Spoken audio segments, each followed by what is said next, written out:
मैं मयंक आप सभी का स्वागत करता हूँ आपके अपने यूट्यूब चैनल उन्नति क्लासेस पर। तो जैसा कि आपको पता है कि आपके लिए जो ग्राम पंचायत अधिकारी भर्ती 2023 जो यूपी ट्रिपल एससी पेट 2022 के थ्रू आई है, उसके लिए मैं आपको जीके जीएस की एक श्रृंखला लेकर के आया हूँ, जो कि आपको बहुत अच्छे अच्छे प्रश्न में लेकर के आपके लिए आया हूँ। मैं आपको बताना चाहता हूँ कि लेखपाल का रिजल्ट आ चुका है। डीवी के लिए लोगों को बुलाया गया है। जिन लोगों का नहीं हुआ है वो लोग बिल्कुल भी हताश और उदास ना हो, अपनी निरंतर पढ़ाई को चालू रखें। मैं आपको बता दूं कि काफ़ी समय से मैं क्लासेस नहीं ले पा रहा, तो कुछ बहुत ही ज़्यादा चीज़ों में फंसा हुआ था। अब मैं फिर से आ गया हूं। आप लोगों के जो भी डाउट हैं आप कमेंट बॉक्स में कमेंट करके पूछ सकते हैं, और बहुत ही अच्छे अच्छे क्वेश्चन जैसे मैं आपके लिए पहले लेकर के आया था वैसे ही आपके लिए फिर से लेकर के आ रहा हूं। तो चलिए समय को खराब ना करते हुए क्वेश्चंस की श्रृंखला को स्टार्ट करते हैं। आज मैं आपको जो वीडियो के 2018 में जो पेपर हुआ था उसके कुछ क्वेश्चन और कुछ अन्य क्वेश्चन मैं लेकर के आया हूं आपके लिए। और आप लोगों से एक रिक्वेस्ट है कि चैनल को सब्सक्राइब कीजिएगा और वीडियो को ज़्यादा से ज़्यादा लोगों तक लाइक और शेयर कीजिएगा। तो चलिए स्टार्ट करते हैं। पहला क्वेश्चन देखते हैं क्या है। निम्नलिखित में से कौन एक प्राइमरी स्टोरेज डिवाइस है? तो प्राइमरी स्टोरेज डिवाइस कौन सी, ये आपसे पूछा गया है। हार्ड डिस्क है, रैंडम एक्सेस मेमोरी है, मैग्नेटिक टेप है, कौन सी है? इसमें आपको जवाब देना है। ठीक है, तो ये इसका आप आंसर दीजिए।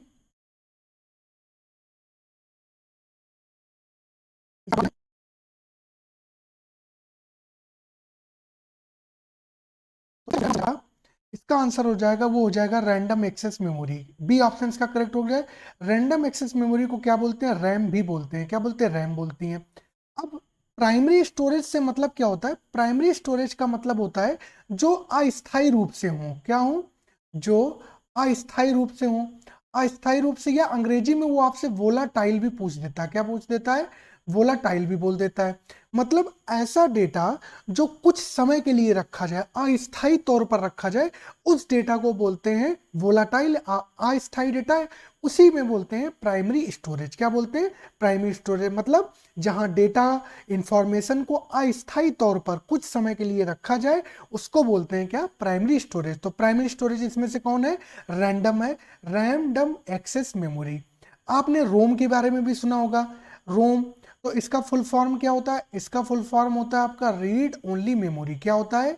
रीड ओनली मेमोरी इसका फुल फॉर्म होता है। अब अगर रैम आपकी प्राइमरी स्टोरेज है, तो जो आपका रोम है वो क्या है? ये भी आपको बताना पड़ेगा। तो रोम जो है ये है आपका सेकेंडरी। क्या है? सेकेंडरी है। तो रोम का जब यूज करते हैं तो क्या, डेटा को रीड करने के लिए करा जाता है। ठीक है, इतनी बात समझ में आ गई। रैम का जो डेटा होता है वो एमबी वगैरह, एमबी में सेव होता है, लेकिन रोम का जो डेटा होता है आपका आपका वो बड़ा रिकॉर्ड सेव कर, जैसे कि जीबी। जीबी में कोई डेटा सेव करना तो रोम में जाएगा। तो सीधी सी बात याद रखा, रोम में हमेशा क्या होता है? बड़ा रिकॉर्ड सेव करते हैं। क्या? बिल्कुल मैं आपको देसी लैंग्वेज में पढ़ा रहा हूँ, बिल्कुल आसान तरीके से। रोम में आपको बड़ा रिकॉर्ड सेव करना होता है, बल्कि रैम में आपको छोटा रिकॉर्ड जो कुछ समय के लिए रखा जाए। तो रैम में आपको छोटा रिकॉर्ड रखना पड़ता है। इतनी बात आपको क्लियर हो गई? इतनी बात क्लियर हो गई आपको? तो बात समझ में आई। अब सेकेंडरी, जो आपकी सेकेंडरी डिवाइसेस है, रोम है आपकी। जैसे कि मान लो रोम का मतलब ही जैसे कि वो एक अलमारी है, अलमारी में ऐसे आपके सेल्फ बनी, इनमें आपके क्या कपड़े रखे हुए हैं, ऐसे ही आपका क्या रखा होता है? ऐसे ही आपको डेटा चाहिए, ऐसे आपका डेटा रखा जाता है। इतनी बात समझ में आई? ठीक है, कितनी क्लियर हो गई? इतनी बात, आगे बढ़े। हार्ड डिस्क को भी लार्ज बड़ा डेटा रखने के लिए हार्ड डिस्क को रखा जाता है, ये भी बात आपको पता है। मैग्नेटिक टेप भी एक सेकेंडरी स्टोरेज डिवाइस है। और मैग्नेटिक टेप में क्या होता है? मैग्नेटिक टेप में आपको बहुत बड़ी मात्रा में जब डेटा स्टोर करना हो, बहुत बड़ी मात्रा में, तब आप मैग्नेटिक टेप का यूज करते हैं। तो कौन सी इसमें से प्राइमरी डिवाइस हो गई? ऑप्शन बी जो है वो इसका क्या हो गया? आपका करेक्ट हो गया। ठीक है, आगे बढ़ते हैं। किसी को कोई कंफ्यूजन लगता है तो आप कमेंट बॉक्स में कमेंट करके पूछ सकते हैं। अगला क्वेश्चन देखते हैं। उत्तर के किस जिले में किछौछा दरगाह शरीफ है? ये बात आपको बताना है। आपको एक और बताना है, मकनपुर कहाँ पड़ता है? मकनपुर का मेला लगता है। ये प्रश्न एक बार यूपी पीसीएस में पूछा गया था। मकनपुर का मेला कहाँ लगता है? ये भी आपको बताना है। ठीक है, ये भी आपको बताना है मकनपुर का मेला कहाँ लगता है। ठीक है, अगर उत्तर प्रदेश की बात कर दी तो उत्तर प्रदेश के बारे में कुछ चीजें पहले देख लेते हैं। उत्तर प्रदेश में बात करें तो यूपी में आपके कितने जिले हैं? ये बातें मैं साथ ही साथ आपको बताता चल रहा हूँ। यूपी में आपके 75 जिले हैं। यूपी में मंडल कितने हैं? यूपी में मंडल कितने? 18 मंडल हैं। 18 मंडल में आपका जो एक कानपुर मंडल है, एक आपका मंडल है, एक आपका मेरठ मंडल है। इन इन मंडलों में आपके 6 जिले आते हैं, 6 जिले आते हैं। मतलब कानपुर में 6 जिले, लखनऊ में 6 जिले, मेरठ में 6 जिले। तो 3 ऐसे जिले हैं जिनमें, 3 ऐसे मंडल हैं जिनमें 6 जिले आते हैं। इतनी बात क्लियर हो गई आपकी। अगर यूपी में विधानसभा की बात करें तो कितनी सीटें हैं? सबको पता होगा यूपी में विधानसभा की जो सीटें हैं वो कितनी है आपकी? 403 है। कितनी है? 403 है। यूपी में लोकसभा की कितनी सीटें? 80 हैं। तो सबसे ज्यादा लोकसभा वाला प्रदेश कौन सा है? अपना उत्तर प्रदेश है। इतनी बात समझ में आ गई। राज्यसभा की कितनी सीटें? 31 सीटें हैं। और आपको ये भी पता होगा विधान परिषद की भी कितनी सीटें हैं? विधान परिषद की 100 सीटें हैं। विधान परिषद की कितनी सीटें हैं? 100 सीटें। उत्तर प्रदेश का अगर क्षेत्रफल की बात की जाए तो कितना है? उत्तर प्रदेश का क्षेत्रफल कितना है? तो ये आपको बताना है। कितना है? 2,40,928 वर्ग किलोमीटर। कितना है? 2,40,928 वर्ग किलोमीटर है। तो किछौछा दरगाह शरीफ कहाँ पड़ती है? ये पड़ती है आपकी अंबेडकर नगर में। कहाँ पड़ती है आपकी? अंबेडकर नगर में पड़ती है। मकनपुर का आपको कहाँ लगता है? कानपुर में एक बिल्हौर तहसील है, उसमें आता है आपका मकनपुर मेला लगता है। तो ये बात यूपी पीसीएस में प्रश्न पूछा गया था। अच्छा, तो ये किछौछा दरगाह शरीफ जो है आपकी, ये किसकी, कौन से ऐसे सूफी संत थे जिनकी याद में है? तो उनका नाम है सूफी संत सैयद मखदूम अशरफ जहांगीर अशरफी। ठीक है, ये बात भी आपको याद रखनी। इतनी बात आपको क्लियर हो गई। इतनी बात आपको क्लियर हो गई। आगे बढ़े। उत्तर प्रदेश में वर्तमान में सीएम कौन है? योगी आदित्यनाथ जी है, और 2 आपके डिप्टी सीएम है। ये बात भी आपको याद रखनी है। ठीक है, आगे बढ़े। अगला क्वेश्चन देखते हैं। निम्नलिखित में से किस अवसर पर सोहर लोकगीत का गायन किया जाता है? आप क्वेश्चन का स्तर देखिए, आपको ऐसे ही प्रश्न देखने को मिलेंगे। निम्नलिखित में से किस अवसर पर सोहर लोकगीत का गायन किया जाता है? बच्चे के मुंडन पर, बच्चे के जन्म पर, बच्चे के मुंडन पर, नामकरण पर, या विवाह पर? इसका आपको जवाब देना है। ठीक है, आप मुझे एक और भी प्रश्न बताइएगा। कजरी जो गीत है, कजरी लोकगीत जो है, उसको कब गाया जाता है और कौन इसको गाता है? ये बात भी आपको बताना है। और कौन सी ऋतु में गाया जाता है, ये भी आपको बताना है। ये भी आपको बताना है। तो जो सोहर गीत है, ये गाया जाता है बच्चे के जन्म के अवसर पर। किसके? बच्चे के जन्म के अवसर पर गाया जाता है। जो कजरी गीत है, ये आपका महिलाओं के द्वारा गाया जाता है। ये बात याद रखिएगा आप, महिलाओं के द्वारा गाया जाता है। और ये कब गाया जाता है? सावन के महीने में। कब गाया जाता है? सावन का महीना, सावन के महीने में आपका गाया जाता है। इसमें गाया जाता है, सावन के महीने में आपका गाया जाता है। इतनी बात समझ में आ गई आपको? क्लियर हो गई इतनी बात? ये प्रश्न आपको हूबहू आपको देखने को मिलेंगे। ये वो प्रश्न है जो आपके बार बार पूछे जाते हैं। ये जो मैं सीरीज लेकर के आया हूँ, जो अभी वीडियो का री एग्जाम हो रहा है, उसके लिए भी इंपॉर्टेंट है। जो नई वीडियो की वैकेंसी आई है, उसके लिए भी इंपॉर्टेंट है। और जो यूपी ट्रिपल एस सी पेट 2023 के लिए जो तैयारी कर रहे हैं, आपने 2022 का पेपर देखा होगा, पेपर कठिन था। तो 23 के लिए हमें और अच्छी तैयारी करनी है। उसके लिए भी मैं एक सेपरेट पूरा सेट लेकर के आऊंगा। ठीक है, आगे बढ़ते हैं। अगला प्रश्न देखते हैं।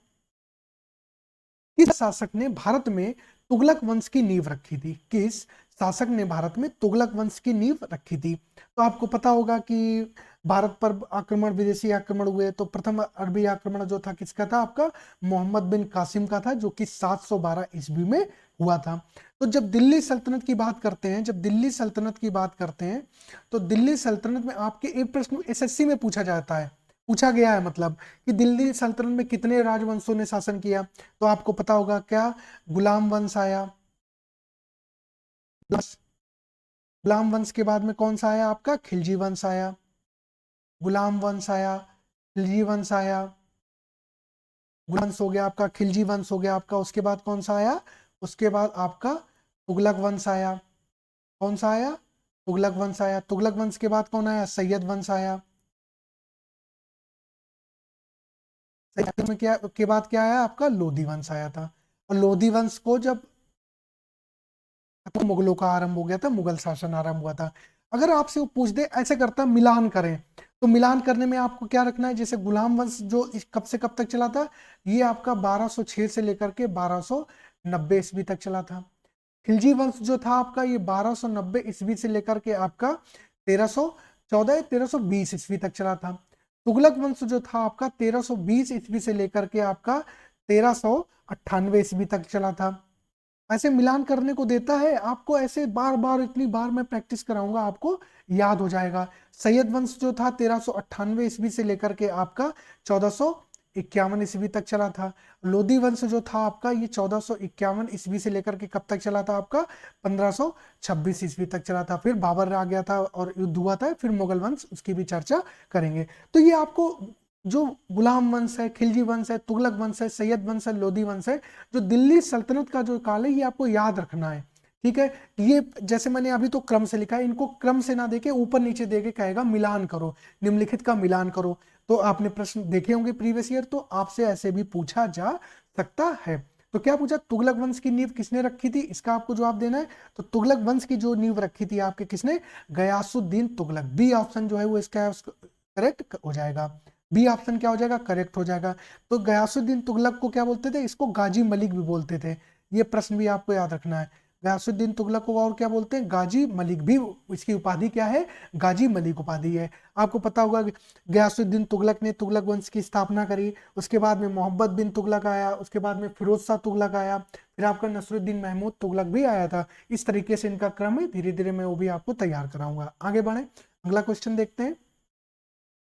में से किस शहर में सेंट्रल फुटवियर ट्रेनिंग इंस्टीट्यूट स्थित है। सेंट्रल फुटवियर ट्रेनिंग इंस्टीट्यूट, ये बताना है। आप मुझे एक और बताइए, ऐसे ऐसे प्रश्न पूछता है आपसे, IIPR कहाँ स्थित है। अब वो IIPR लिख देगा, अब आपको खुद पता करना है इसका फुल फॉर्म का और कहाँ है, ये भी आपको याद, ये भी आपको बताना है। ठीक है, एक IIPR बताइए आपको, और दूसरा IVRI ये कहाँ पर है वो भी आप बताइए। तो मैं आपको बताऊं, सेंट्रल फुटवियर ट्रेनिंग इंस्टीट्यूट जो है आपका वो कहाँ है, वो है आपका आगरा में। कहाँ है, आगरा में।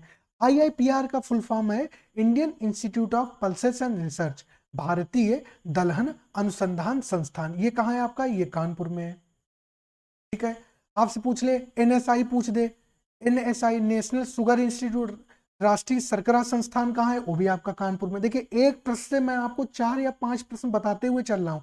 आपको नोट्स भी इसी तरीके से ही बनाने हैं। जो लोग बिल्कुल तैयारी शुरू कर रहे हैं, जो बिल्कुल बिगिनर है, वो जरूर मुझसे जुड़े और देखें कि उनकी मैं कितनी चीज़ें स्ट्रॉन्ग कर दूंगा। और मैं बता दूं आपकी, जो मैं रेगुलर क्लासेस नहीं ले पाया, अब मैं क्लासेस रेगुलर लूंगा। कोई ना कोई दिन में एक वीडियो 2 वीडियो में प्रॉपर लेकर के आऊंगा। आप लोगों से रिक्वेस्ट है कि आप चैनल को सब्सक्राइब कीजिए, वीडियो को लाइक और शेयर कीजिए। IVR का फुल फॉर्म क्या है, ठीक है, इंडियन वेटनरी रिसर्च इंस्टीट्यूट, भारतीय पशु चिकित्सा अनुसंधान संस्थान। ये कहाँ है, ये आपका कहाँ है, बरेली में है। कहाँ है, ये आपका कहाँ है, बरेली में। ये बात भी आपको याद रखनी है। तो इसका 5 का ऑप्शन कौन सा करेक्ट हो जाएगा, बी हो जाएगा। और ये बातें भी आपको याद रखनी है। IIPR कहाँ है, कानपुर में है। IVRI कहाँ है, बरेली में। NSI के संस्थान कहाँ है, कानपुर में है। ठीक है, आगे बढ़ते हैं, अगला क्वेश्चन देखते हैं। निम्नलिखित में से किस शासक की मृत्यु उसके पुस्तकालय की सीढ़ियों से गिरकर हुई थी। बहुत अच्छा प्रश्न है। किस शासक की मृत्यु उसके पुस्तकालय की सीढ़ियों से गिरकर हुई थी, ये बात याद रखनी है आपको। इस प्रश्न का जवाब देना है, इसका आपको जवाब देना है। क्या होगा आपका, जहांगीर है, शाहजहां है, बाबर और हुमायूं है, कौन है। तो ये इसका आंसर हो जाएगा आपका हुमायूं। आपको मुगल वंश, आपको जो मैं और कराऊंगा इसके टॉपिक लेकर गया हूं, तो मुगल वंश बाबर है, बाबर के बाद में कौन आया, हुमायूं आया, हुमायूं के बाद में अकबर आया, अकबर के बाद में जहांगीर आया, जहांगीर के बाद में शाहजहां आया, शाहजहां के बाद में औरंगजेब आया, औरंगजेब के बाद में बहादुर शाह प्रथम आया, फिर जहांदार शाह, फर्रुखसियर, रफीउद्दर्जात, रफीउद्दौला। फिर अंतिम शासक जो था आपका वो कौन था, बहादुर शाह जफर द्वितीय था 1857 से। ठीक है, तो इसका भी मैं आपके लिए सेपरेट लेक्चर लेकर के आऊंगा, उनकी भी बात करूंगा। इतनी बात आपको समझ में आई, इतनी बात आपको क्लियर हुई। अगर पूछ रहे मुगल काल, जैसे अभी मैंने आपको दिल्ली सल्तनत का काल बताया, दिल्ली सल्तनत का थोड़ा सा आपको एक्स्ट्रा बता देता हूँ। दिल्ली सल्तनत कब से स्टार्ट हुआ, 1206 से लेकर के कब तक स्टार्ट हुआ, 1527 तक गया। ठीक है, वैसे ही जो मुगल काल आया, जो आपका मुगल काल आया वो कब से, ये 1526 से लेकर के 1857 तक आया। ठीक है, इसके बाद में ब्रिटिश आ गए। ठीक है, इसके बाद में इसमें भी आपको मिलान करने को ऐसे इस तरीके से प्रश्न पूछेगा। ठीक है, तो हुमायूं जो था उसकी दीन पनाह पुस्तकालय जो था उसकी सीढ़ियों से गिर करके क्या हो गई थी, मृत्यु हो गई थी। दीन पनाह जो उसका था, उस दीन पनाह भवन जो था उसमें जो पुस्तकालय था उसकी सीढ़ियों से गिर करके मृत्यु हो गई। लेन पुल जो एक इतिहासकार लेन पुल ने लिखा है कि हुमायूं की जो जीवन था वो भी लुढ़कते लुढ़कते बीता और उसकी मृत्यु भी लुढ़कते लुढ़कते हुई। तो ये कभी स्टेटमेंट पूछा जाए तो लेन पुल का कथन है। किसका है? लेन पुल का कथन है। आगे बढ़ते हैं, अगला क्वेश्चन देखते हैं। गया एक महत्वपूर्ण बौद्ध तीर्थ है। बौद्ध धर्म बहुत इंपॉर्टेंट है आपके लिए। बोध गया एक महत्वपूर्ण बौद्ध तीर्थ है। क्यों है? ये आपको जवाब देना है। क्योंकि यहाँ गौतम बुद्ध पैदा हुए थे, क्योंकि वहाँ गौतम बुद्ध ने ज्ञान की प्राप्ति की थी, क्योंकि यहाँ गौतम बुद्ध ने ज्ञान प्राप्त करने के बाद यहाँ अपना पहला उपदेश दिया था, क्योंकि वहाँ गौतम बुद्ध ने निर्वाण प्राप्त किया था। तो मैं आपको बता दूं, गौतम बुद्ध का जो जन्म हुआ था वो आपका हुआ था लुम्बिनी में। कहाँ हुआ था? लुम्बिनी, नेपाल में हुआ था। ठीक है, किसमें हुआ था? लुम्बिनी में हुआ था। कब हुआ था? इनका जो जन्म हुआ था आपका वो हुआ था 563 बीसी में हुआ था। कब हुआ था? 563 बीसी में हुआ था। इनकी जो मृत्यु हुई थी वो कब हुई थी? इनकी मृत्यु 483 बीसी में हुई थी। कब हुई थी? 483 बीसी में हुई थी। तो जन्म जो इनका लुम्बिनी में हुआ था, मृत्यु जो 483 में हुई थी, ये कहाँ हुई थी? कुशीनगर में हुई थी। कुशीनगर में हुई थी। कुशीनगर जो थी आपकी वो मल्लों की राजधानी थी। ये भी आपको याद रखना, किसकी? मल्लों की राजधानी थी। बहुत कंटेंट, अगर एक प्रश्न चाहूं तो मैं बनाता चला जाऊं, इसी में समय निकल जाएगा। ठीक है, तो यहाँ गौतम बुद्ध ने कहाँ निर्वाण प्राप्त किया था? वो किया था कुशीनगर में। ये प्रश्न भी आप याद रखना। कहाँ प्राप्त किया था? कुशीनगर में प्राप्त किया था। गौतम बुद्ध ने अपना पहला उपदेश कब दिया था? सारनाथ में दिया था। ठीक है, जो पहला उपदेश दिया था सारनाथ में दिया था। जो पहला उपदेश दिया था उस घटना को बोलते हैं धर्म चक्र प्रवर्तन। याद रखना, जो पहला उपदेश जो सारनाथ में दिया था उसको बोलते हैं धर्म चक्र प्रवर्तन। और जहां पर गौतम बुद्ध ने निर्वाण महापरिनिर्वाण प्राप्त किया था वो जगह का नाम क्या है? कुशीनगर है। ठीक है, तो जहां गौतम बुद्ध ने ज्ञान की प्राप्ति की थी वो स्थान है बोध गया। क्या है? वो है बोध गया। आगे भी इतनी बात समझ में। कुछ चीजें मैं और आपको बता दूं।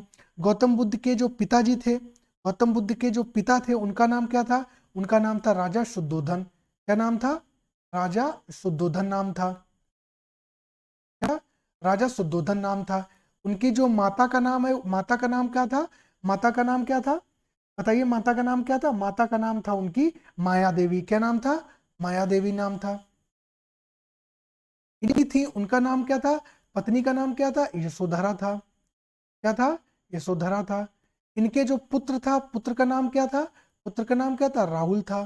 पुत्र का नाम क्या था? राहुल था। और चीजें, ये प्रश्न एक मैं कभी पलट रहा था, प्रश्न तो जेई में पूछा गया है कि इनके घोड़े का नाम क्या था? घोड़े का नाम बताओ, और जो सारथी था उसका नाम बताओ।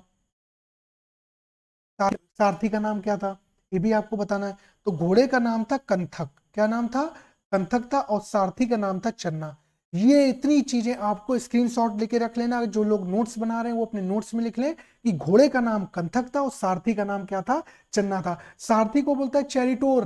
चैरिटोर जो था वो कौन था? ये प्रश्न पूछा गया है। ये जेई में पूछा गया आपका। किसमें? ये JE UP triple S C, शायद यूपी ट्रिपल एस सी ही जेई का पेपर था, उसमें ये पूछा गया था कि वैकेंसी थी कि सारथी का नाम क्या था? तो चन्ना था। ये बात आपको याद रखनी है। आगे बढ़े, अगला क्वेश्चन देखते हैं। अगर मैं जल्दी जल्दी बता रहा हूं तो आप लोग कमेंट बॉक्स में कमेंट करके बता देना कि मैं थोड़ा सा स्लो चलूंगा। आगे बढ़ते हैं।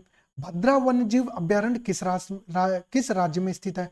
तो भद्रा वन्यजीव अभ्यारण्य जो है वो आपका किस राज्य में है? ये इसका आपको जवाब देना। तो कहाँ है? ये आपका कर्नाटक में। कहाँ है? कर्नाटक में। ऑप्शन सी जो है वो किसका क्या हो जाएगा? करेक्ट हो जाएगा। अच्छा, आपको मैं एक राज्य का बता देता हूँ। असम की बात कर लेते हैं क्योंकि असम बहुत इंपॉर्टेंट है। असम की अगर बात करें तो असम में क्या है? काजीरंगा राष्ट्रीय उद्यान है। काजीरंगा किसके लिए? एक सींग वाले गेंडे के लिए प्रसिद्ध है। किसके लिए प्रसिद्ध है? एक सींग वाले गेंडे के लिए प्रसिद्ध है। एक वाले गेंडे के लिए प्रसिद्ध है। ठीक है, काजीरंगा हो गया, मानस हो गया। क्या हो गया? काजीरंगा हो गया, आपका मानस है,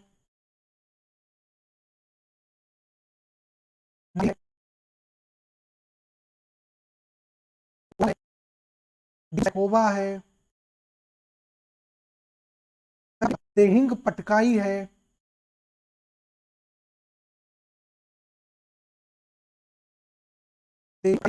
ये चीजें आपको याद रखनी। ये सारे कहां पर है? ये आपके असम में है। कहाँ है? आपके असम में है। इतनी बात आप याद रखिएगा। आगे बढ़े, अगला क्वेश्चन देखते हैं।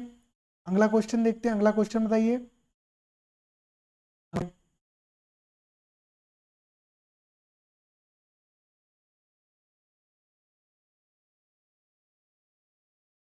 ने करा दिया। अगले बढ़ते हैं। महात्मा गांधी ने भारतीय राष्ट्रीय कांग्रेस के निम्नलिखित सत्रों में से किसकी अध्यक्षता की थी? भारतीय राष्ट्रीय कांग्रेस बहुत इंपॉर्टेंट है, भारतीय राष्ट्रीय कांग्रेस बहुत इंपॉर्टेंट है। अगर बात करी जाए भारतीय राष्ट्रीय कांग्रेस की स्थापना जो हुई थी वो कब हुई थी? 28 दिसंबर 1885 को हुई थी। किसने की थी? ए ओ ह्यूम ने की थी। किसने की थी? ए ओ ह्यूम ने की थी। ठीक है। अगर आपसे पूछ ले वर्तमान में, ये नियुक्ति बड़ी इंपॉर्टेंट है क्योंकि काफी समय तक सोनिया गांधी जी रही है अध्यक्ष, वर्तमान में अध्यक्ष चेंज हुए हैं। कौन है? खड़गे जी, मल्लिकार्जुन खड़गे जी। ठीक है, वर्तमान में अध्यक्ष कौन है? मल्लिकार्जुन खड़गे जी हैं। ये बात आपको याद रखनी है। आपको याद रखना है जो पहला अधिवेशन 1885 में हुआ था उसकी जो अध्यक्षता की थी वो जो वयोवृद्ध थे, कौन थे? WC बनर्जी, उन्होंने अध्यक्षता की थी। दूसरे 1886 में जो हुआ था, ये जो पहला वाला हुआ था ये बंबई में हुआ था। कहाँ हुआ था? बंबई में हुआ था। 1886 की अगर बात करें तो कहाँ हुआ था? ये हुआ था आपका कलकत्ता में हुआ था। कहाँ हुआ था? कलकत्ता में हुआ था। इसकी अध्यक्षता किसने की थी? इसकी अध्यक्षता की थी आपके दादा भाई नौरोजी ने। किसने की थी? दादा भाई नौरोजी ने। जो WC बनर्जी थे पहली वाली, और बोले किसको बनाया जाए, तो सबसे वयोवृद्ध यही थे, तो बोले व्योमेश चंद्र बनर्जी जी को, WC बनर्जी जी को बना दिया जाए। ठीक है। लेकिन महात्मा गांधी ने एकमात्र कांग्रेस अधिवेशन की अध्यक्षता करी, वो कौन सा है? 1924 का, बेलगाम कर्नाटक में। तो बेलगाम कहाँ पड़ता है आपका? ये पड़ता है कर्नाटक में। ये बात आप याद रखिएगा, ये बात आप याद रखिएगा। ठीक है, ठीक है, ये बात आप याद रखिएगा। आगे बढ़े, अगला क्वेश्चन देखें। इतनी बात समझ में आ गई। मैं बहुत लंबा लेक्चर आज नहीं लूंगा कि आप पहले आप ये देखिए कि आपको मेरा बताया हुआ समझ में आ रहा, मेरी ट्यूनिंग आपकी ट्यूनिंग समझने की, दिमाग की ट्यूनिंग से मैच कर रही है या नहीं कर रही है। ठीक है, बात समझ में आई। मैंने कितनी चीजें बताई? थोड़ी चीजें बताई। भारतीय राष्ट्रीय कांग्रेस की स्थापना कब हुई थी? 28 दिसंबर 1885 में हुई थी। किसने की थी? ए ओ ह्यूम ने की थी। वर्तमान में इसके अध्यक्ष कौन है? खड़गे जी हैं, मल्लिकार्जुन खड़गे जी हैं। पहला जो अधिवेशन हुआ था 1885 में हुआ था, बंबई में हुआ था, WC बनर्जी उसके अध्यक्ष थे। दूसरा 1886 में हुआ था, अध्यक्ष उसके एक साल बाद में। कब वो कहाँ हुआ था? कलकत्ता में हुआ था। उसकी अध्यक्षता किसने की थी? दादा भाई नौरोजी ने की थी। महात्मा गांधी जी ने एकमात्र अधिवेशन अटेंड किया है, सॉरी एकमात्र अधिवेशन की अध्यक्षता करी है, वो कहाँ करी है? 1924 में, बेलगाम कर्नाटक में। आगे बढ़े, अगला क्वेश्चन देखते हैं। चमेरा बांध किस नदी पर बनाया जा रहा है? इसका आपको जवाब देना है। तो चमेरा बांध जो है वो आपका किस नदी पर है, आपको राज्य भी बताना है। तो चमेरा बांध जो है आपका वो है आपका रावी नदी पर है, और ये हिमाचल प्रदेश में। कहाँ है? हिमाचल प्रदेश में। कहाँ है? हिमाचल प्रदेश में। अच्छा, आप मुझे ये भी बताइए टिहरी बांध कहाँ है? किस नदी पर है? टिहरी बांध के बाद में आप मुझे बताइए हीराकुंड बांध कहाँ है?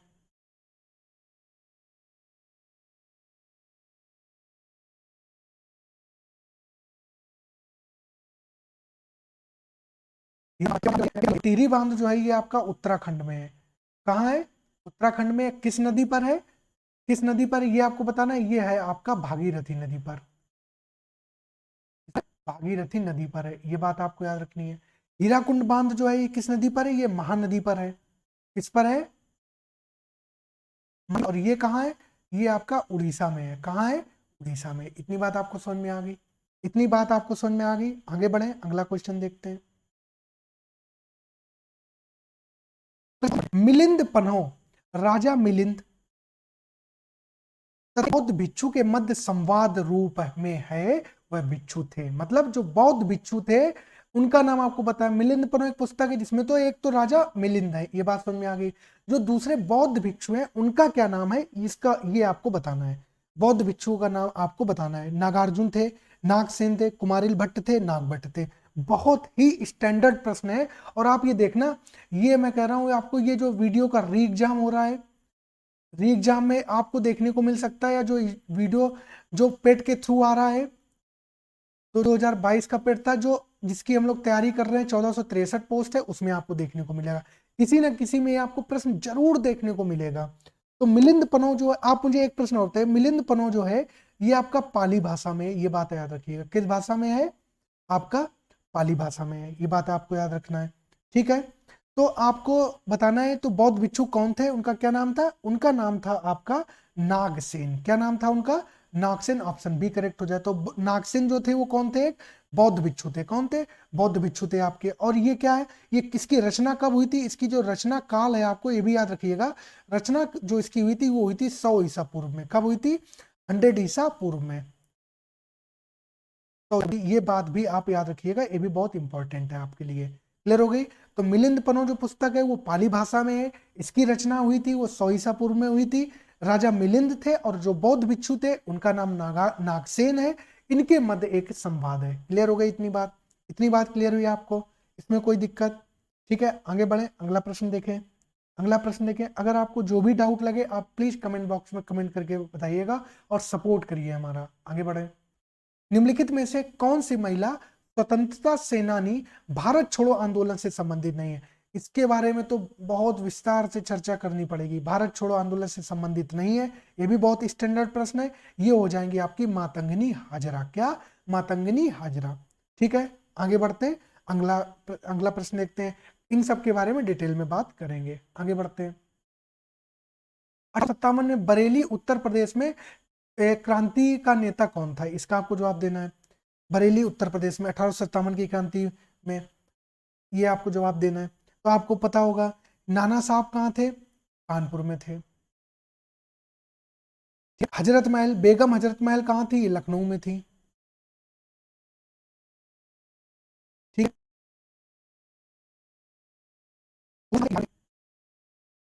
थे आपके, ये आपके बिहार में थे। तो कौन बचे? सिर्फ खान बहादुर खान। कौन बने? खान बहादुर खान जो है वो थे आपके कहाँ? बरेली में। अब खान बहादुर खान जी। झांसी में कौन था? झांसी में आपकी हो जाएंगी रानी लक्ष्मीबाई। कौन हो जाएंगी? रानी लक्ष्मीबाई। अब तो खैर ये तो सब लोगों को पता ही, जबान पर ही रहते हैं। आप मुझे एक बात ये बताइए कि आपके, एक तो आप ये बताओ दिल्ली में कौन नेतृत्व कर रहा था? दिल्ली के आप मुझे बात और बताओ, फैजाबाद में। दिल्ली में कौन थे? दिल्ली में आपके जो बहुत वृद्ध हो चुके थे, जिनके नेतृत्व में ये पूरा स्टार्ट हुआ था, कौन थे? उनका नाम क्या था? बहादुर शाह जफर। क्या?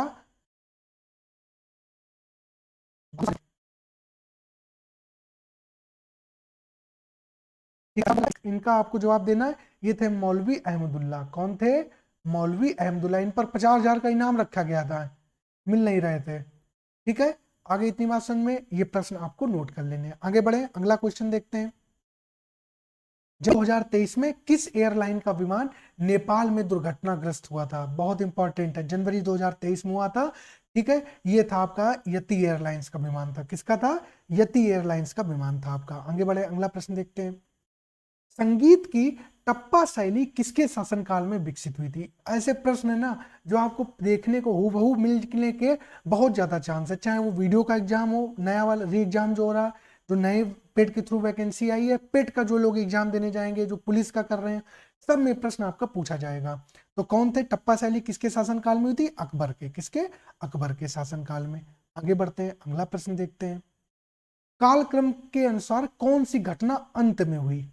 ये बात, इसका आपको जवाब देना है। ठीक है, तो अब थोड़ा सा सबसे देखते हैं, सबसे पहला कौन सा है। देखो, होम रूल जो आंदोलन हुआ था ये तो आपका 1916 में टाइम में हुआ था।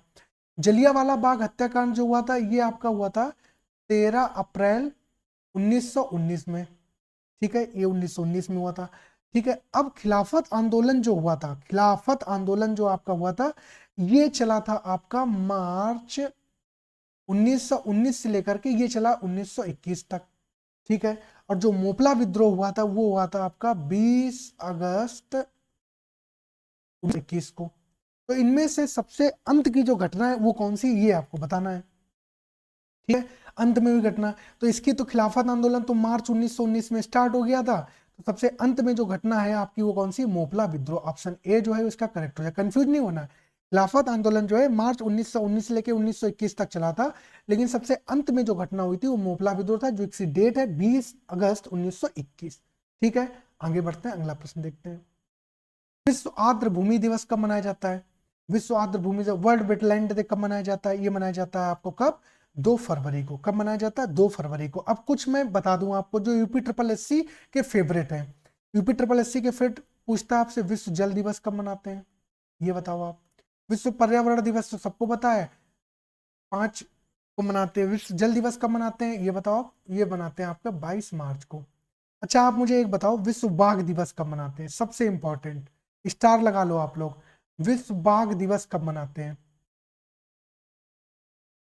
विश्व बाघ दिवस कब मनाते हैं? ये मनाते हैं आपका 29 जुलाई को। ठीक है, बाघ पूछ लिया तो एक चीज और बताओ आप, विश्व शेर दिवस कब मनाते हैं? ये भी बताओ आप, विश्व शेर दिवस कब मनाते हैं? विश्व शेर दिवस मनाते हैं आपका 10 अगस्त को। कब मनाते हैं? 10 अगस्त को मनाते हैं। इतनी बात समझ में आ गई आपको? ठीक है, ये चीजें मैं बहुत ज्यादा नहीं, एकदम पजल्ड करूंगा आपको, कुछ कुछ चीजें बताऊंगा जिससे आपकी उतनी तैयारी भी होती रहे। विश्व जल दिवस 22 मार्च, विश्व जल दिवस 22 मार्च, विश्व बाघ दिवस 29 जुलाई, विश्व शेर दिवस 10 अगस्त, विश्व आर्द्र भूमि दिवस 2 फरवरी को। बात आगे समझ में? आगे बढ़ते हैं, अगला क्वेश्चन देखते हैं। भारत के किस भाग में हांगुल नाम का हिरण पाया जाता है? तो हांगुल तो बहुत विश्व प्रसिद्ध, कौन सा? जम्मू कश्मीर। ऑप्शन ए जो है वो आपका क्या हो जाएगा? करेक्ट हो जाएगा। ठीक है, आगे बढ़ते हैं, अगला प्रश्न देखते हैं। From dependence to self reliance पुस्तक के लेखक कौन है? From dependence to self reliance पुस्तक के लेखक कौन है? इसका आपको जवाब देना है। कौन हो जाएंगे आपके? बिमल जालान हो जाएंगे। कौन हो जाएंगे? बिमल जालान हो जाएंगे। ये बात, इतनी बात आपको समझ में आ गई? इतनी बात समझ में आ गई, कौन हो जाएंगे? विमल जालौन हो जाएंगे। ये प्रश्न जो है आपका पीसीएस में पूछा गया है, लेटेस्ट प्रश्न है आपका, इसलिए मैंने आप इसको डाल दिया था, इसलिए मैंने इसको डाल दिया था आपको। ठीक है, और बताइए, और कोई चीज? एक और प्रश्न, एक और मुझे याद आ रहा है, एक और बुक पूछी गई थी, शायद एसएससी या किसी एग्जाम में पूछी गई थी, उसका नाम है आपका I do what I do. I do, ये किसने लिखी है ये बतानी है आपको। और एक पुस्तक आपको बतानी है, हाउ अनियन,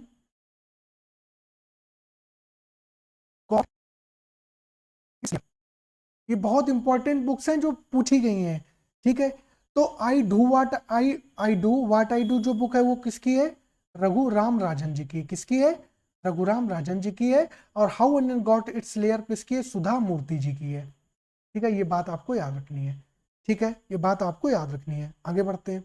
तो ठीक है, आज के लिए इतना ही रखते हैं। मैं माफ़ी चाहता हूँ, काफ़ी दिनों बाद मैंने स्टार्ट किया, बहुत कुछ चीज़ों में मैं फंस गया था। अब आपको रेगुलर क्लासेस मिलेंगे, मैं रीजनिंग की क्लासेस भी आपके लिए बेहतरीन लेकर के आऊँगा, आप टेंशन मत लीजिए। जीएस और रीजनिंग, मैं आपकी जीएस तो बहुत स्ट्रांग करा दूंगा आपको। रीजनिंग के वो चैप्टर मैं आपके लिए लेकर के आऊँगा जो आप लोगों को कम समझ में आते हैं, बहुत आसान तरीके से लेकर के आऊँगा। तो चलिए ठीक है, फिर आज की क्लास को यहीं समाप्त करते हैं। ठीक है, सब लोगों से रिक्वेस्ट है, चैनल को सब्सक्राइब कीजिएगा। आप इस उन्नति क्लासेस यूट्यूब चैनल को ज़्यादा से ज़्यादा लोगों तक पहुँचाइए। ठीक है।